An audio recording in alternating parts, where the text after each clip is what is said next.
చూడండి. ఓకే అంటే okay. Okay, media మిత్రులందరికీ కూడా నమస్కారం. ప్రస్తుతం మనం శ్రీకాకుళం జిల్లాలో సోంపేట మండలం ఎర్రముఖం గ్రామంలో బీచ్ పక్కనే ఈ ప్రెస్ మీట్ ను కూడా ఆర్గనైజ్ చేసుకోవడం జరుగుతుంది. దీనికి ప్రత్యేకంగా ఇచ్చాపురం శాసనసభ్యులు, రాష్ట్ర విపర్యులు సోదరులు అశోక్ అన్న గారు, అలాగే జిల్లా కలెక్టర్ స్వప్నిల్ దినకర్ గారు, జేసీ ఫర్మాన్ గారు, అలాగే స్థానిక జనసేన ఇన్ఛార్జ్ దాసరి రాజు గారు, కూటమి ప్రభుత్వానికి సంబంధించినటువంటి నాయకులు, స్థానిక ప్రజాప్రతినిధులు అందరూ కూడా ఈ యొక్క కార్యక్రమంలో పాల్గొంటున్నారు. ఈరోజు మే 1వ తేదీ.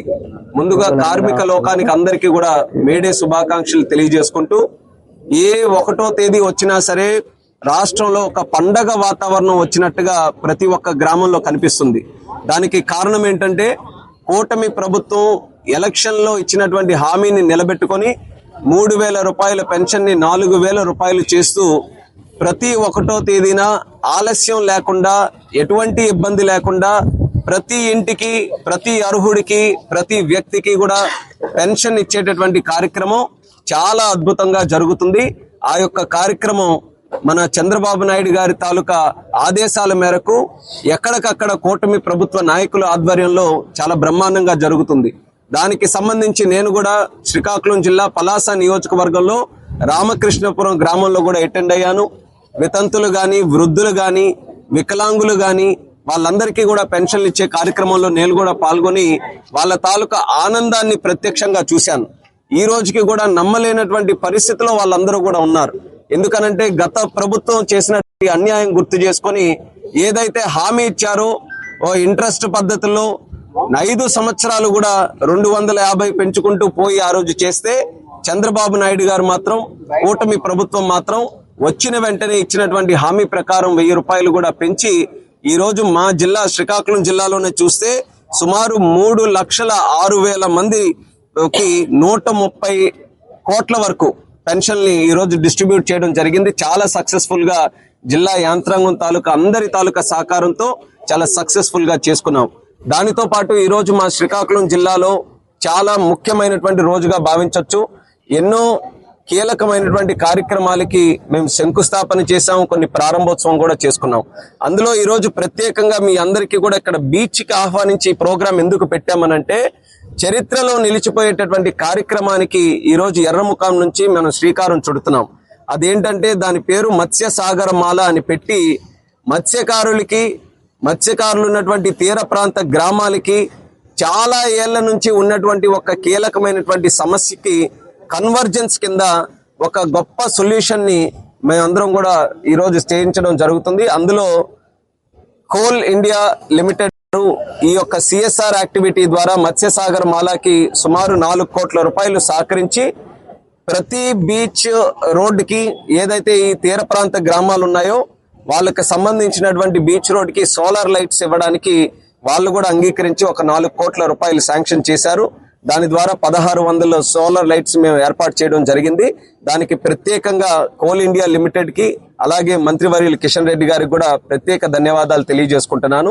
అయితే ఈ మత్స్యసాగర మాల అన్నటువంటి ప్రోగ్రాం ఏంటంటే, గతంలో నేను కూడా గత 10 సంవత్సరాలు పార్లమెంట్ సభ్యుడిగా ఉన్నప్పుడు మత్స్యకార గ్రామాలు ఎన్నో సందర్భాల్లో నేను సందర్శిస్తూ మత్స్యకారులతో మాట్లాడినప్పుడు మీకున్న ప్రధానమైనటువంటి సమస్య ఏంటని అడిగితే, వాళ్ళందరూ కూడా సముద్రం మీద, వేట మీద మేము ఆధారపడి ఉన్నాం. అటువంటిది మేము వేటకి వెళ్లాలనంటే రాత్రిపూట 12 నుంచి తెల్లవారుజామున 4 వరకు మేము బీచ్ దగ్గరికి వెళ్లి మేము బోట్లు గాని, వలలు అన్ని కూడా సర్దుబాటు చేసుకొని మేము వేటకి వెళ్తాం. అలాంటి పరిస్థితుల్లో మేము వేటకి వెళ్ళడానికి మేము ఊరు నుంచి బీచ్ దగ్గరికి వెళ్తే మాకు సరైన రోడ్డు మార్గం కూడా లేదు. కొన్ని రోడ్డు ఉంటే కనబడేటటువంటి విధంగా లైట్ సెట్టింగ్ కూడా మాకు లేదు. దానివల్ల మా జీవన ఆధారమైనటువంటి ఆ సముద్రాన్ని దగ్గరికి మేము వెళ్ళడానికి కూడా చాలా ఇబ్బందులు పడుతున్నాం అని ఎంతో మంది మత్స్యకార గ్రామాలు వెళ్ళినప్పుడు వాళ్ళందరూ కూడా కలిసికట్టుగా నాకు చెప్పడం జరిగింది. అప్పుడు ఎలక్షన్లు అయ్యాయి, అందరి తాలూకు ఆశీర్వాదంతో కూటమి ప్రభుత్వం వచ్చింది. అలాగే నా వ్యక్తిగతంగా తీసుకుంటే 3వసారి పార్లమెంట్ సభ్యుడిగా శ్రీకాకుళం జిల్లా ప్రజలు గెలిపించి ఈ రోజు అత్యంత కీలకమైనటువంటి కేంద్ర మంత్రి పదవిలో ఈ రోజు వచ్చే విధంగా ఆశీస్సులు కూడా అందరూ అందించారు. సో ఈ యొక్క సమస్య నాకు ఎప్పుడు కూడా గుర్తుండిపోయింది. మత్స్యకారులకి ఈ సమస్యకి ఎలాగైనా ఒక పరిష్కారం అందించాలని నేను కేంద్ర మంత్రి అయిన తర్వాత దీనికి ఎలాగైనా ఒక మంచి కార్యక్రమం ద్వారా చేయాలని మత్స్య సాగరమాల ప్రోగ్రామ్ ని మనం ఏర్పాటు చేశాం. సిఎస్ఆర్ యాక్టివిటీ కింద సోలార్ లైట్స్ ఏర్పాటు చేస్తూ మన రాష్ట్ర ప్రభుత్వం కేంద్ర ప్రభుత్వం కలిసి చేస్తున్నటువంటి నరేగా పథకం ద్వారా ఈ బీచ్ రోడ్డుని ఏర్పాటు చేయడానికి ఒక నిర్ణయం తీసుకొని, అలాగే జిల్లా కలెక్టర్ స్వప్నిల్ గారు, మా ఎమ్మెల్యేలు అందరం కూడా కలిసికట్టుగా ఈ యొక్క ప్రోగ్రామ్ కి శ్రీకారం చుట్టాం. ఈ రోజు ఆ ప్రోగ్రామ్ తాలూకా సక్సెస్ చూస్తుంటే, దాని ఇంపాక్ట్ చూస్తుంటే నిజంగా మా యొక్క ఆనందానికి అవధులు లేకుండా ఉంది. ఇది గ్రౌండ్ లెవెల్లో మీరు గాని మత్స్యకారులతో మాట్లాడితే ఎవ్వరూ ఊహించినటువంటి విధంగా ఈ రోజు రెస్పాన్స్ వస్తుంది. చిన్న ప్రోగ్రామ్ అయినా, ఒక రోడ్డు దానికి లైటింగ్ పెట్టేటటువంటి ప్రోగ్రామ్ అయినా వాళ్ళ తాలూకా జీవితంలో లేకపోతే వాళ్ళ తాలూకా జీవన శైలిలో వాళ్ళు ఆధారపడేటటువంటి ఆ వృత్తి మీద చాలా ప్రభావం, ఎంతో తీవ్రమైనటువంటి ప్రభావం ఈ యొక్క కార్యక్రమం ద్వారా వాళ్ళకి లభిస్తుంది. మరి అలాగే ఈ ఎర్రముఖం గ్రామంలో కూడా మనం చూసుకుంటే గతంలో ఇక్కడే పక్కన జీడి తోటలన్నీ కూడా ఉన్నాయి. కొన్ని సందర్భాల్లో ఎలుగుబంటులు కూడా ప్రజల మీద దాడి చేసినటువంటి సందర్భాలు కూడా మనం చూసాం. అది కూడా ఎందుకు జరుగుతుందనంటే వాళ్ళకి సరిగ్గా రాత్రి సమయంలో ఎక్కడికైనా వెళ్తున్నప్పుడు సరైనటువంటి లైటింగ్ లేకపోవడం వల్ల అది కూడా కొన్ని సందర్భాల్లో ప్రాబ్లం క్రియేట్ అయిందని కూడా తెలియజేస్తున్నాను.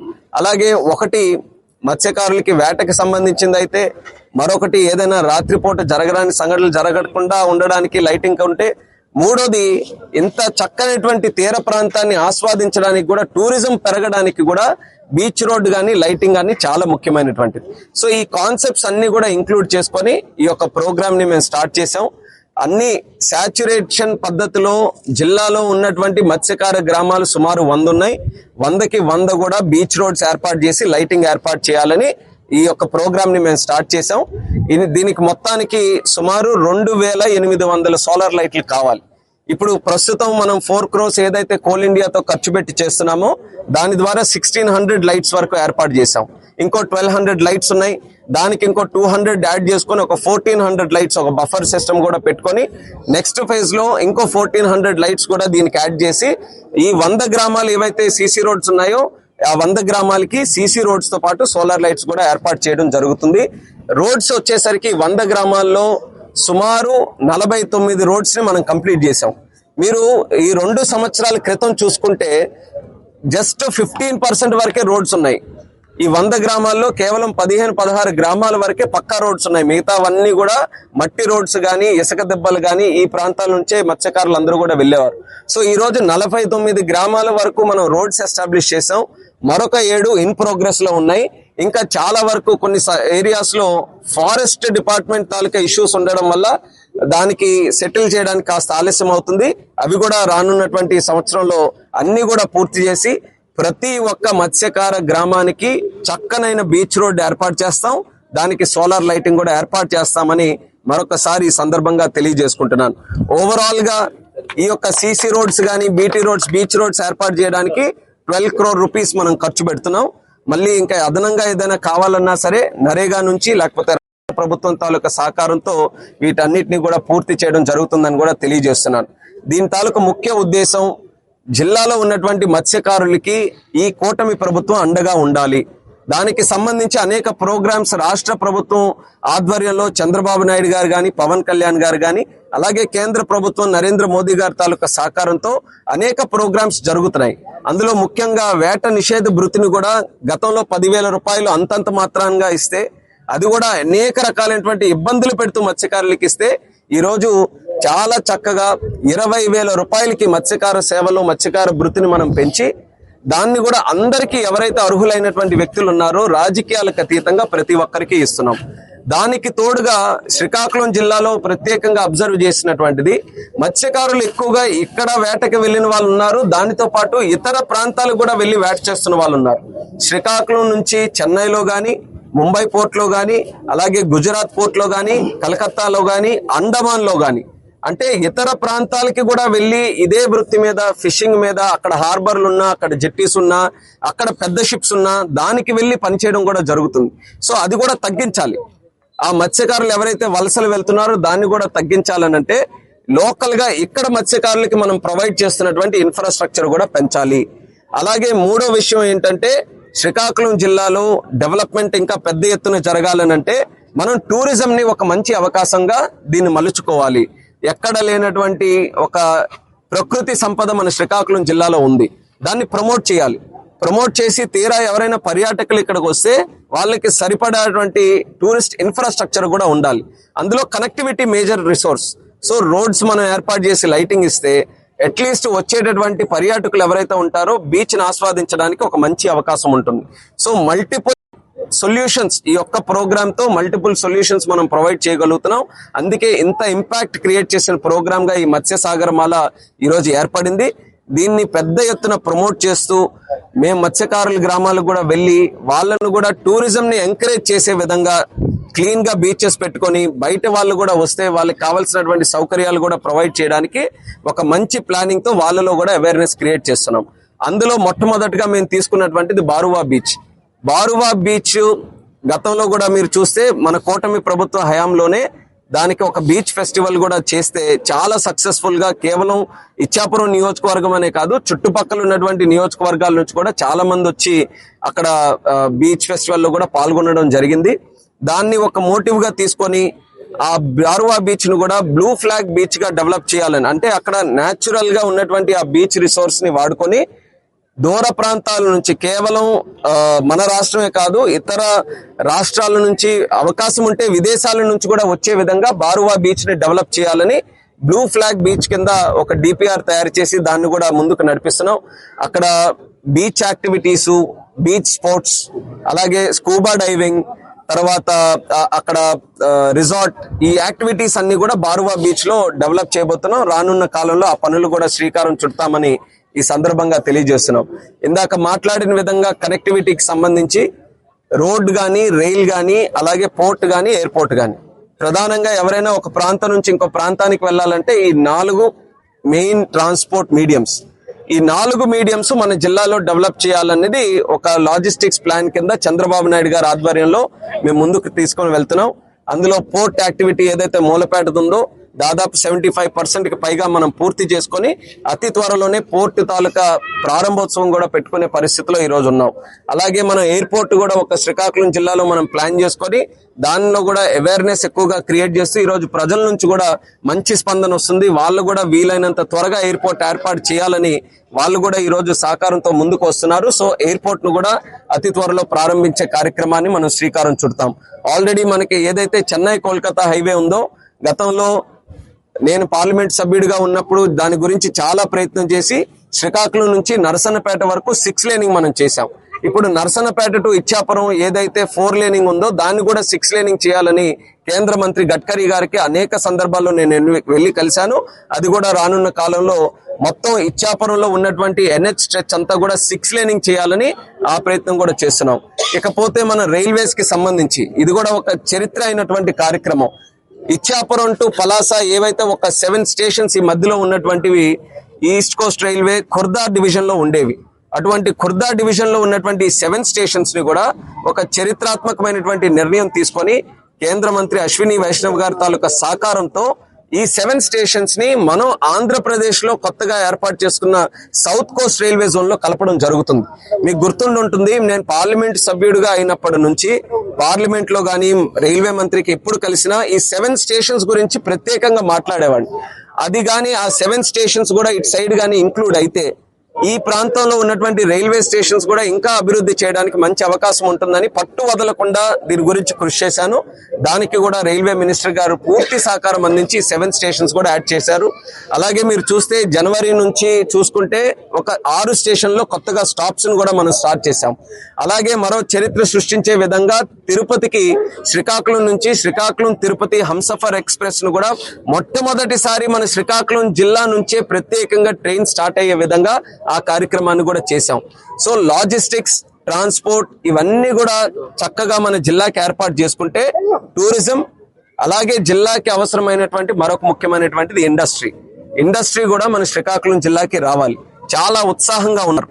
ఎప్పుడైతే మనం ఒక ఎయిర్పోర్ట్ వస్తుంది, పోర్ట్ వస్తుంది, అన్ని కనెక్టివిటీ కూడా బ్రహ్మాండంగా ఉందనంటే చాలా మంది పెట్టుబడిదారులు ఎవరైతే బ్రాండ్ ఆంధ్రప్రదేశ్ ఈ రోజు చంద్రబాబు నాయుడు గారి ఆధ్వర్యంలో క్రియేట్ అయ్యిందో దానికి ఒక అవకాశంగా తీసుకొని శ్రీకాకుళం జిల్లాకే వస్తామన్న విధంగా ప్రతి ఒక్కరు కూడా ఆసక్తి చూపిస్తున్నారు. సో దాన్ని ఫెసిలిటేట్ చేయడానికి ప్రతి నియోజకవర్గంలో కొంత ల్యాండ్ బ్యాంక్ ని తయారు చేసే ప్రయత్నం మనం చేస్తున్నాం. ముఖ్యంగా మూలపేట పోర్టు దగ్గర సాల్ట్ ల్యాండ్స్ కానీ అదనంగా ఉన్నటువంటి ల్యాండ్స్ అన్ని కూడా ఎక్స్పాండ్ చేసి అక్కడ ఎక్కువ పెద్ద ఎత్తున బయోఫార్మా ఇండస్ట్రీ కానీ లేకపోతే పెట్రోలియం అండ్ కెమికల్ ఇండస్ట్రీ, అలాగే రేర్ ఎర్త్ మినరల్స్, అలాగే మనకి టైటానియం కాంప్లెక్స్ ఇలాంటి క్రిటికల్ మినరల్స్ తో కూడా ఉన్నటువంటి ఇండస్ట్రీస్ ని మన జిల్లా తీసుకొని రావాలని ఒక ప్రయత్నం చేస్తున్నాం. చంద్రబాబు నాయుడు గారు, అలాగే పవన్ కళ్యాణ్ గారు, మోదీ గారి తాలూకా సహకారం రాష్ట్రం మీద ఉంది, అలాగే ప్రత్యేకంగా మన జిల్లా మీద ఉంది. జిల్లాలో ఒక ప్రధానంగా అనుభవవంతమైనటువంటి అచ్చెన్నాయుడు గారు కూడా ఈ రోజు మంత్రివర్గంలో ఉంటూ జిల్లాకి కావాల్సినటువంటి రాష్ట్రం నుంచి రావాల్సినటువంటి సహకారంలో కూడా చాలా కీలకమైనటువంటి పాత్ర పోషిస్తున్నారు. అలాగే నేను కూడా ఈరోజు కేంద్ర మంత్రిగా ఉన్నాను కాబట్టి ఎక్కువ ఫోకస్ మన జిల్లాలో ఎంతో కాలం నుంచి ఉండిపోయినటువంటి సమస్యలు పరిష్కరించాలని నా ప్రయత్నం కూడా చేసుకొని ఈరోజు నేరేడి బ్యారేజీ లాంటి ఇష్యూ చాలా మంది ఆ బ్యారేజీని మరి పూర్తి చేసుకోలేము, దాని గెజెట్ అనేది ఎప్పుడు కూడా రాదని పక్కన పెట్టినటువంటిది కూడా నేరేడి బ్యారేజీకి మనం గెజెట్ నోటిఫికేషన్ ఈరోజు తీసుకొని వచ్చి పనులు కూడా ప్రారంభించేటటువంటి దశలో ఈరోజు మనం ఉన్నాం. అదంతా కూడా ఒక చరిత్ర. ఇది జిల్లా ప్రజలు అందరూ కూడా తెలుసుకొని ఒక పాజిటివ్ ఎనర్జీతో ఈ రోజు క్రియేట్ అవుతున్నటువంటి ఆపర్చునిటీస్ అన్నిట్లో కూడా జిల్లా ప్రజలు పెద్దగా అవకాశం తీసుకొని వాళ్ళు కూడా ముందుకు రావాలని తెలియజేసుకుంటున్నాను. ఈ రోజు మత్స్యసాగర్ మాల ఈ ప్రాజెక్ట్ ఎంత సక్సెస్ అయిందనంటే మత్స్యకార గ్రామాలన్నీ సపోర్ట్ చేశాయి. మత్స్యకారులందరూ కూడా చాలా సపోర్ట్ చేసి వాళ్ళ ఓన్ ప్రోగ్రామ్ లాగా ఇది ఓన్ చేసుకున్నారు. ఆ ప్రోగ్రామ్ ఏ గ్రామం వెళ్ళినా మేము సోలార్ లైట్స్ తీసుకొని వెళ్తుంటే ఒక పండగ వాతావరణంలో వాళ్ళకి ఆహ్వానించి అన్ని ఫెసిలిటేట్ కూడా చేశారు. మాకు కూడా చాలా ఉత్సాహంగా సాటిస్ఫాక్షన్ కూడా అనిపించింది ఈ ప్రోగ్రామ్ చేసినందుకు. సో ఈ రోజు ఒక లాంచ్ ప్రోగ్రామ్ మనం పెట్టుకున్నాం, ఎర్రముఖంలో పెట్టుకున్నాం. చాలా మంచి అట్మాస్ఫియర్ లో మీరు కూడా చూస్తున్నారు. ఇది మనం ఎక్కడైనా 4 గోడల మధ్యలో కూడా ప్రెస్ మీట్ మనం పెట్టుకోవచ్చు, కానీ శ్రీకాకుళంని ప్రమోట్ చేయాలి, ఇక్కడ ఉండే బీచెస్ ని మనం ప్రమోట్ చేయాలి, అలాగే ఇక్కడ ఉండేటటువంటి నేచర్ ని మన కల్చర్ ని కూడా ప్రమోట్ చేయాలి. దాన్ని ఒక అవకాశంగా తీసుకొని ఈ రోజు ఇక్కడ ప్రెస్ మీట్ ని మేము పెట్టాం. సో దీనికి సహకరించినటువంటి ప్రెస్ వాళ్ళందరికీ కూడా నేను ధన్యవాదాలు తెలియజేసుకుంటూ, ముఖ్యంగా ఈ యొక్క కార్యక్రమంలో నాకు ఎమ్మెల్యేల తాలూకా సహకారం, మరీ ముఖ్యంగా కలెక్టర్ గారు, జేసీ గారు వాళ్ళ తాలూకా సహకారం కూడా చాలా పెద్ద ఎత్తున లభించింది. సో వాళ్ళకు కూడా ఈ ప్రోగ్రామ్ కి పూర్తి సహకారం అందించినందుకు నేను ధన్యవాదాలు తెలియజేసుకుంటూ, ఇది ప్రారంభం మాత్రమే. ఇంకా సిఎస్ఆర్ యాక్టివిటీ ద్వారా చాలా కార్యక్రమాలు, ఈరోజు సోలార్ లైట్స్ ఎలా చేశామో సిఎస్ఆర్ యాక్టివిటీ ద్వారా స్పోర్ట్స్ మనం ప్లాన్ చేస్తున్నాం. స్పోర్ట్స్ తో పాటు లైబ్రరీస్ మనం ప్లాన్ చేస్తున్నాం. అలాగే మనకి ఇండిగో సిఎస్ఆర్ యాక్టివిటీ ద్వారా శ్రీకోర్మం తాలూకా టెంపుల్ ని 10 కోట్ల రూపాయలు పెట్టి అక్కడ ఉన్నటువంటి శ్వేత పుష్కరిని కూడా డెవలప్ చేయాలని ఆ కార్యక్రమం చేస్తున్నాం. ప్రసాద్ స్కీమ్ ద్వారా అరసవల్లి టెంపుల్ ని డెవలప్ చేయాలని ఆల్రెడీ ప్రపోజల్స్ కూడా రాష్ట్ర ప్రభుత్వం నుంచి కేంద్ర ప్రభుత్వానికి వెళ్ళాయి. దాన్ని కూడా ఒక పక్కన ప్రయత్నం చేస్తున్నాం. సో ఈ ప్రాజెక్ట్స్ అన్ని కూడా పూర్తి చేసుకుంటే మన శ్రీకాకుళం డిస్ట్రిక్ట్ దేశంలోనే ఒక ఉన్నతమైనటువంటి స్థాయిలో ఉంటుందన్న నమ్మకం నాకుంది. ఆ ప్రయత్నంలో అందరం కూడా కలిసికట్టుగా కృషి చేస్తున్నామని తెలియజేసుకుంటూ, నా కోరిక ఒక్కటే, మనం భవిష్యత్తులో ఎప్పుడైనా సరే శ్రీకాకుళం జిల్లా గురించి మాట్లాడినప్పుడు ఇది వెనుకబడినటువంటి జిల్లాగా కాకుండా శ్రీకాకుళం జిల్లా అంటే అవకాశాల జిల్లాగా మనం అందరం కూడా దీన్ని ప్రస్తావించాలని మన నాయకులకి గాని, ఇక్కడ ప్రజలకి గాని, మీడియా మిత్రులందరికీ కూడా నేను కోరుకుంటున్నాను. మనం ప్రమోట్ చేసుకుంటేనే ఇక్కడ ఉన్నటువంటి ఆపర్చునిటీస్ అన్ని కూడా ఇక్కడ వాళ్ళు బయట వాళ్ళందరూ కూడా వినియోగించుకోవడానికి ఉంటుంది. కాబట్టి Srikakulam district is a district of ఆపర్చునిటీగా మనం అందరం కూడా దీన్ని తీర్చిదిద్దాలని తెలియజేసుకుంటూ అందరికీ కూడా నా ధన్యవాదాలు తెలియజేస్తూ సెలవు తీసుకుంటున్నాను. ఒకసారి వీళ్ళు అయిపోయింది, మనం మాట్లాడచ్చు సార్. వెస్ట్ ఏషియా క్రైసిస్ ఏదైతే అయిందో దానివల్ల